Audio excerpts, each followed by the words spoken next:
Wow, it's colder than anticipated. Spring in New Mexico, 22 degrees, feels like 11. That's what my weather bug says. Why not come outside and do a video for you guys? I could have done it in my studio, but no fun in that.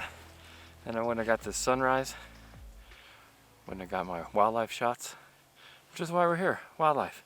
So, it's 2021. I think I finally got my wildlife kit where I'm really happy. I finally got all my kit where I'm really happy. And that's probably related to wildlife photography. That's one of the most popular questions. Yeah, one of the most popular questions that I get asked is what's in my bag, what kind of bag do I use, what kind of gear do I use. And I've done a lot of gear videos, I've done a lot of reviews, all that stuff. So you guys can check those out too. I'm sure I'll link them around here when I get to the stuff, but I've got some new gear and I figured I would go over it. So let's get the camera stuff out of the way first. Right now I'm testing out my new 100 to 500, so I've been using that for about a week or so now, and I've only been out with it for wildlife purposes for a few times, so I'm not ready to do a full review on this yet, but I will, and I will be comparing it to some other stuff, so that's something to look forward to. But yeah, I've got the 1 to 500 is what I'm using right now with my R5. So, I guess let's mention the bag real quick. This is my Shimoda Action X50. This is my favorite bag of all time. I've used a lot of bags over the last 20 years, and this one is the best. I've had it for like a year and a half now, and it feels brand new. It's the most comfortable thing I've ever used in my life. It's super solid. I can't say enough good about this bag. In fact, I have done a pretty extensive review on it, so you can check that out if you want to see the details of the bag. Suffice it to say, for wildlife, for hiking, it can carry all the gear I need, and most importantly is it's more comfortable at heavy loads than any other bag I've used, and it's more durable. You know, this outer material is just so tough. I love the green color. It's very reminiscent of my sea bag from the Navy, so that's kind of cool. But it's also super natural and wildlifey and blends in. So that's enough about the bag. It's awesome. I can't say enough about the Shimoda stuff. None of this episode is sponsored by anything, by the way. This is stuff that I use and I love, and nobody's paying me to say anything. Alright, next thing in the bag. This is definitely one of the most underrated and one of my most favorite lenses of all time, especially for wildlife. This is the Canon RF 800 millimeter. It's definitely got a lot of drawbacks, but it's got a lot of pros as well for me personally. And I made a very, very long video, very in-depth, about this lens, reviewing it, comparing it to some other stuff. So you can check that out. If you're watching this in the future, then I'm also going to be doing a comparison with this lens to this lens, and I'm going to put a teleconverter on this, and I'm going to go to town and do a very long, in-depth review. So if you're watching this super in the future, that may be out. You can check for that. If not, then you should definitely subscribe and stick around, because it's coming. I'm very excited about it. But my favorite thing about this 800 by far over anything else is, look, I mean, come on. This is an 800, and it goes right here. I mean, do you see that? That's in my bag.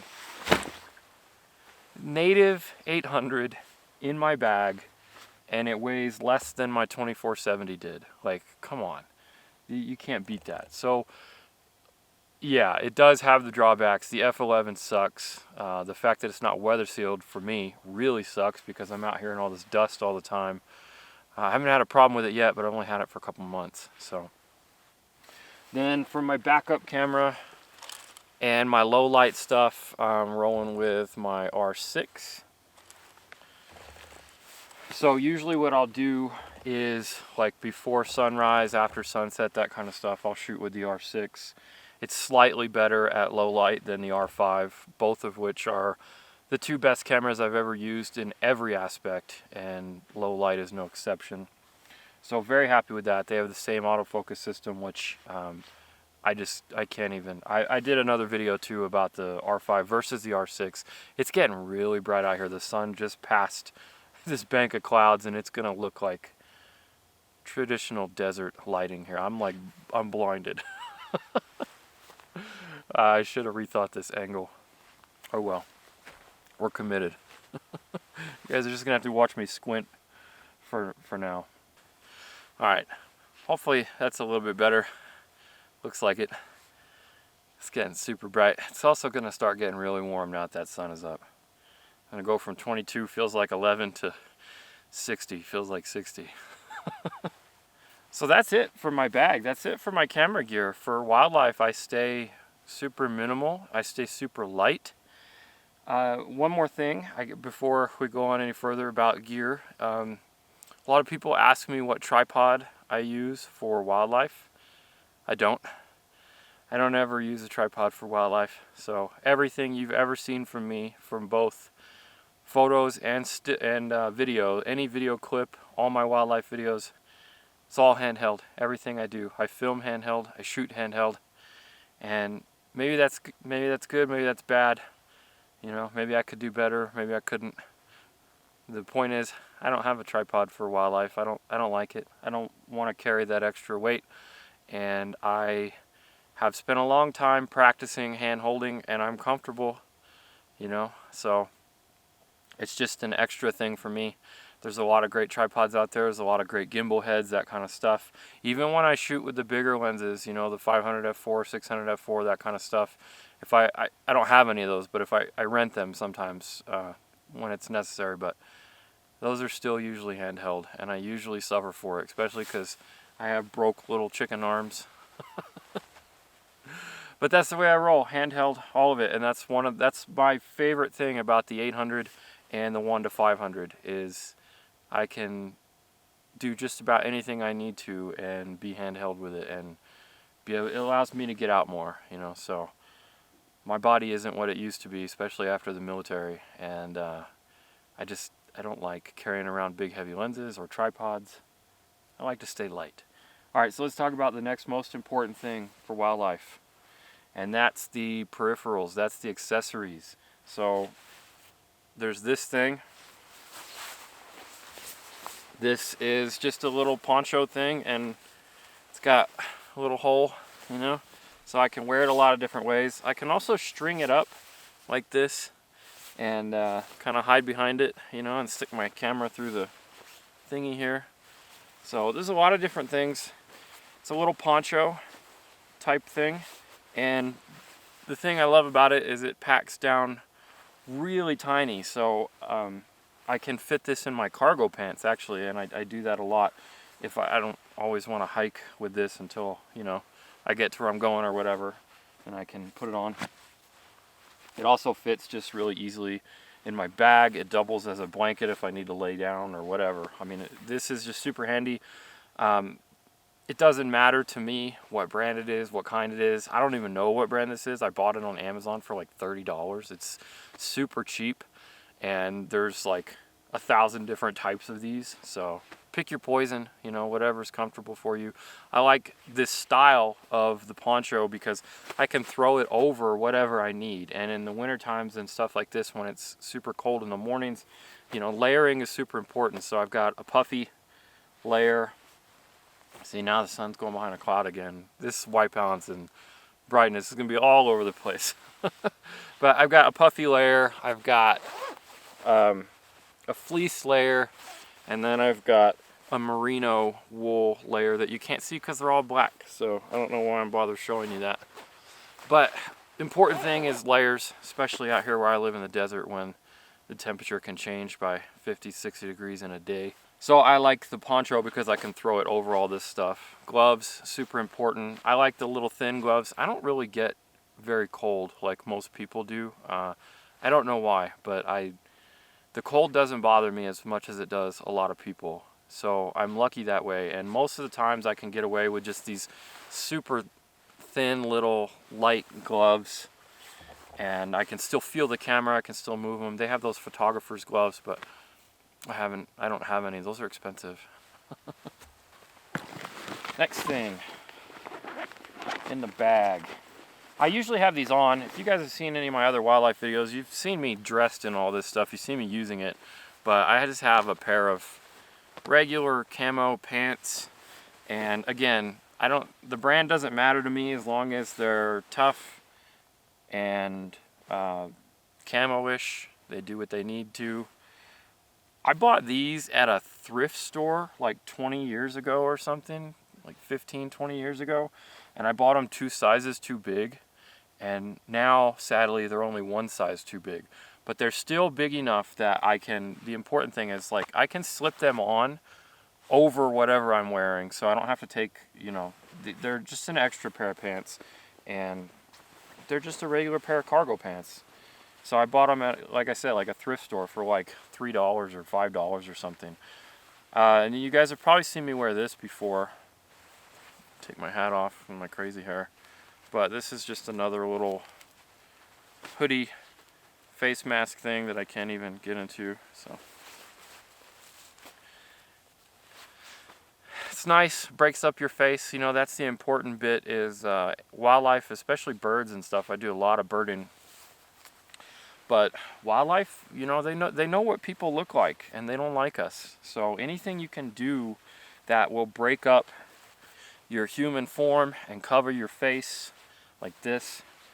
Again, I don't even know what brand this is. I bought it on Amazon for like $10 or something. I'll try to find some of this stuff, and I'll put links for it. But it doesn't matter. Just find what you can. Any sporting goods store, Amazon, whatever, they all have stuff like that. Those different face masks and coverings and stuff like that. And I keep that in my cargo pocket, so it's great. All of this stuff is just super light, and it doesn't weigh my bag down, it doesn't weigh me down, and that's the most important bit. Little bag pouch for batteries, that kind of stuff. Headlight's very important, because usually when I'm doing wildlife, I'm out before sunrise, so that I can get set up, so that I have less chance of freaking animals out, and better chance of hiding. I don't typically use a blind, probably because I don't have one. I've borrowed one in the past. I might consider and get one. I really like the blinds that I've seen from Tragopan. They look really awesome, and I might consider getting one of those in the future. But usually I've found that just the ghillie suit, the ghillie blanket, and laying down. I also have a pad.